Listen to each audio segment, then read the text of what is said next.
지금 보면 사상 처음으로 정의당 지지율이 10.1%. 어떻게 봐야 됩니까? 민주당은 또 좀 떨어졌네요. 네. 일단 정의당의 약진은 조금 계속 흐름이 좀 보였죠.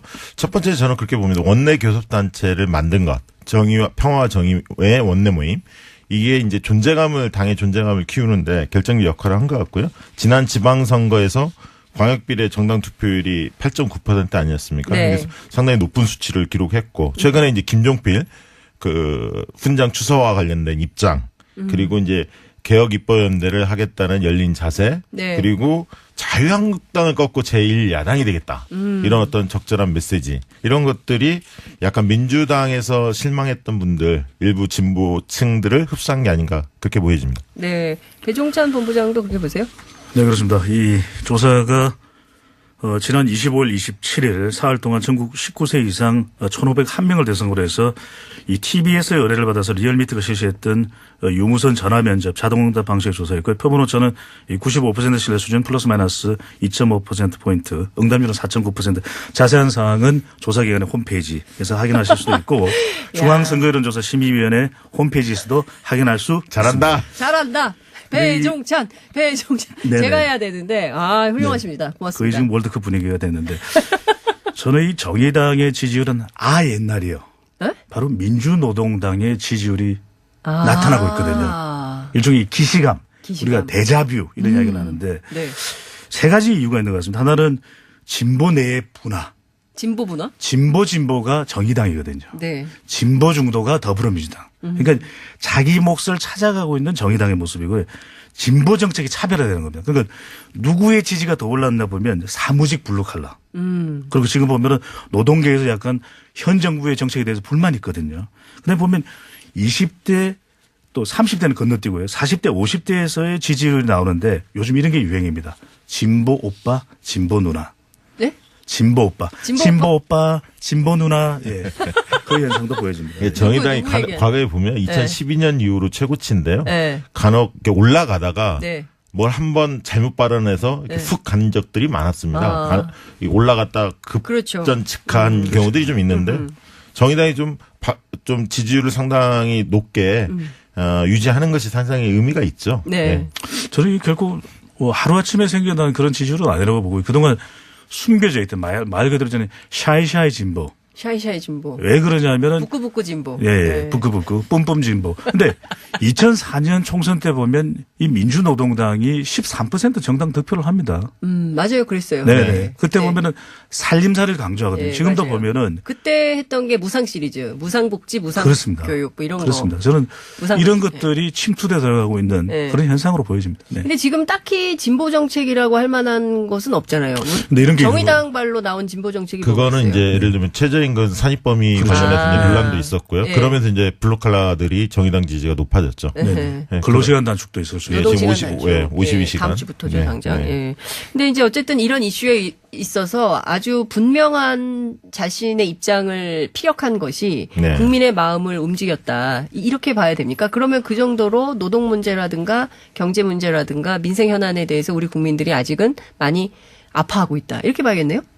네. 어쨌든 지금 최근에 이제 대통령 지지도하고 민주당 지지도가 좀 빠진 게 사실이니까요. 네. 그런 여러 가지 원인이 있겠지만, 일부 이제 지표가, 경제 지표가 안 좋다. 그러니까 저소득층의 소득 1분위의 소득이 좀 줄어들었고, 네. 어르신들의 일자리, 고용률이라든가 실업률 이런 부분에 대한 지표가 좀 안 좋다는 게 나왔는데 네. 사실 결정적 이유는 그런 겁니다. 뭐냐면 그런 어떤 지표들이 있는 가운데에서 발표된 가운데에서 사실은 청와대 경제 관련된 분야의 경제수석이나 일자리 수석이 교체가 됐거든요. 그거를 경질성 인사 네. 교체 이렇게 좀 받아들이지 않습니까? 그러다 보니까 좀 안 좋았는데 정말 문제가 있었구나 이렇게 이제 사람들이 받아들이기 시작한 겁니다. 그래서 저는 뭐 이 부분은 통과 의례라고 보여집니다. 그러니까 윤선행 의원님이 그 말씀하시니까 네. 저는 현 정부가 제일 주목해야 되는 것이 자영업이라고 보거든요. 자영업 비율이 직업군으로 조사를 해보면 꽤 많이 되는데 네. 저는 아프니까 청춘이다가 아니에요. 이제는 네. 아프니까 자영업이다. 이런 얘기가 나올 수밖에 없는 게 지금 직업군으로 그 코미디언을 하시는 게 어때요? 아닙니다. 이런 직업군으로 분석 말고. 진지합니다. 직업군으로 보면 3인방인데 화이트 칼라 네. 그다음에 이 자영업 그리고 네. 가정주부층으로 나타나거든요. 가장 아픈 곳이 지금 자영업입니다. 저는. 아니, 근데 제가 여쭙고 싶은 게 한국당 얘기인데요. 네. 지금 차라리 난리가 났어요, 당이. 차라리 당을 쪼개버리자. 예? 분당을 하자. 더 이상 같이 못 있겠다. 네. 이렇게 가고 있거든요. 탈당 얘기도 나오고 있고요. 별의별 얘기가 다 나오고 있는데 한국당 어떻게 봐야 돼요? 그런데 딱히 갈 곳이 있나요? 저는 갈 곳이 없다고 보는데. 어디로 가? 갈 예, 데가 갈 없다. 데가 없잖아요. 네. 바른미래당으로 갑니까? 그렇다고? 네. 그렇다고 뭐 다시 당을 만든다? 네. 구심점도 없고 명분도 없죠. 그래서 결국은 진통은 겪고 이게 하루아침에 끝날 싸움이 다음 아닙니다. 주까지 비대위원장 뽑는다. 그러니까 오래 갈 싸움인데 네. 모든 예를 들면 무엇이 문제 있는지에 대해서 내부의 논의는 실종돼 있고 비대위원장만 좋은 사람 안 치면 뭔가 해결될 것처럼 네. 이렇게 가져가는데 과연 이게 총선이 거의 2년을 남았는데 2년 동안 23개월. 비대위 체제를 할 수 있나요? 불가능한 얘기들을 하고 있는 거죠. 네. 그러니까 결과적으로는 갈 데가 없다. 그럼 이대로 어떻게 되는 거예요? 이대로 지지고 볶는 거죠. 한국당 내부는 굉장히 길어질 수밖에 없습니다. 왜냐하면 해결책은 내부에서 나오지 않습니다. 밖에 외부에서 뭔가 보수 혁신을 주창하는 그룹들이 만들어지고 그런 원심력이 커질 때 해결책이 나오는 거지. 네. 한국당 내부만 들여다보면 답이 없다 보여집니다. 보면 우리가 지나간 일을 돌아보면 해법이 나오는 경우들이 많거든요. 그래서 자유한국당의 위기 탈출 119는 뭐가 될 수 있는가. 근데 네. 지금 보면 우리가 정당이 기본으로 돌아가야 되는 이야기를 계속 하시거든요. 유권자분들이. 그런 이야기는 뭐냐면 당이 자꾸만 분당, 뭐 합당 이야기하는 당은 정정당당하면 되거든요. 네. 정정당당하게 기본으로 돌아가면 되는데 정정당당하지가 않다는 얘기입니다. 그렇습니다. 근데 2004년에 아주 큰 위기가 있었거든요. 네. 그런데 그 당시 탄핵 역풍을 맞으면서도 113석이었나요? 네. 121석이었나요? 이렇게 그래도 선방을 하는 한나라당의 모습을 보여줄 때 이때 해결책이 아이유의 좋은 날 3단 고음화법이었거든요. 근데 그때 뭐가 있었냐면 처음에 차떼기 정당으로 맞아요. 코너에 네. 몰리니까 천막 당사를 합니다. 그랬었죠. 천막이 중요한 게 아니라 그때 나온 게 남원정. 그럼요. 네. 처절함, 절박함을 보여주는 것이거든요. 맞아요. 그다음 2단이 박근혜라는 인물이었죠. 예. 홍사덕과 치열한 접전을 펼쳤는데 당 대표가 됩니다. 근데 홍사덕 의원이 협조를 아주 잘해줍니다. 네. 그다음에 마지막이 27명 현역 의원들의 불출마. 저는 이게 지금 나와야 된다. 근데 지금 그럴 사람들이 없잖아요. 불출마 그러니까 이런 그때- 얘기는 그렇고 지금 당장 네. 그 국고보조금이 100억이나 있기 때문에 움직이기가 쉽지 않다. 임기도 그렇죠. 많이 남았다. 예. 그러니까 그때하고 약간 상황이 다를 수 있는데 그때 이제 선거 국면이었잖아요. 네. 그리고 이제 대선 때 패배 이후에 뭐 그런 부분은 있었지만 그 전에 계속 사실은 집권을 했었습니다. DJ 정권 때 뺏기는 이유. 근데 지금은 이제 본질적으로 좀 다르다고 보는 거죠. 네. 보수 이명박 박근혜 9년 동안의 폐해들이 너무나 많이 산적돼 있고 내부의 갈등이나 구심점도 없기 때문에 저는 굉장히 그 내부에서 뭔가의 문제점에 대해서 해결책을 모색을 해야지 그건 덮고 비대위원장 좋은 사람 하나 모셔와서 뭔가 해결될 것처럼 맞는 기구인 것처럼 비대위가 이렇게 비춰지게 만드는 게 문제라는 거예요. 예. 네. 제가 민주당 지금 전당대회 앞두고 지금 20명 얘기가 내부에서 보면 물밑 논의가 상당히 치열한가 봐요. 그거 좀 알고 계시죠? 네. 네. 그 얘기 좀 하세요. 어디에도 안 나오는 얘기. 어디에도 안 네, 나오는 오늘 마지막 날인데 특종 좀 주세요. 근데 뭐 예를 들면 전당대회 이제 8월 25일, 네. 8월 말 이렇게 예상이 돼 있는데요. 뭐 워낙 많은 사람들이 사실 거론되죠. 네. 근데 다 사실은 눈치를 보고 있습니다. 근데 컷오프 제도가 도입될 것 같아요. 과거에도 있었고요. 그 3명짜리. 네, 3명. 그렇기 때문에 단일화를 하기가 어려운 거예요. 각자 왜냐하면 460명 정도의 중앙위원들이 선출하기 때문에 누가 될지 사실 모릅니다. 그래서 이제 제일 초미의 관심은 김부겸 장관 출마할 거냐 말 거냐. 네. 이 문제 모아지고 있죠. 네. 왜냐하면 국민 지지도가 높고 네. 대의원들의 지지를 상당히 많이 받고 있습니다. 네. 권리당원은 친문 성향이 강합니다. 네. 친문 인사한테 강하지만 대의원들은 좀 그래서 그렇지는 않은 것 누가 같아요. 가장 유력하다고 보세요? 지금 현재는 김부겸 장관이 만약에 출마한다면 한 발 앞서 있는 거고 그 다음에 이제 뭐 최재성, 이해찬 뭐 예를 들면 네. 김진표, 뭐 송영기 이런 분들이 쫓아가는 형국이 네. 아닌가. 그런데 누가 나올지 이해찬 전 총리도 나오실지 안 나오실지 아직 확고하지는 않기 고심 때문에. 중이라고 했어요. 왜냐하면 전해철, 최재성, 뭐 김진표 이런 네. 분들이 다 나오신다고 한다면 예.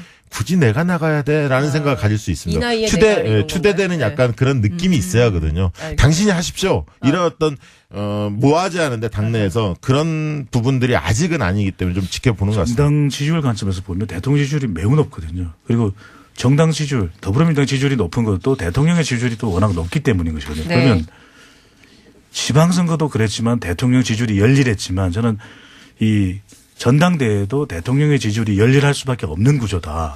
그렇다면 이게 많은 생각을 사실은 할 필요가 없는 그런 이 당대표 선거가 될 가능성이 높은 걸로 보여지거든요. 왜냐하면 왜 김부겸 장관이 대통령의 의중을 이야기했을까? 저는 문심으로 보여지고요. 네. 그런 문심의 영향을 받는다면 저는 지역적으로도 네. 이 호남을 상당히 지금 현재 상황을 배려할 수밖에는 없을 걸로 보여집니다. 알겠습니다. 15월 27일 사흘 동안 전국 19세 이상 1,501명을 대상으로 해서 이 TBS의 의뢰를 받아서 리얼미터가 실시했던 유무선 전화 면접 자동응답 방식의 조사였고요. 표본 오차는 95% 신뢰 수준 플러스 마이너스 2.5%포인트, 응답률은 4.9%.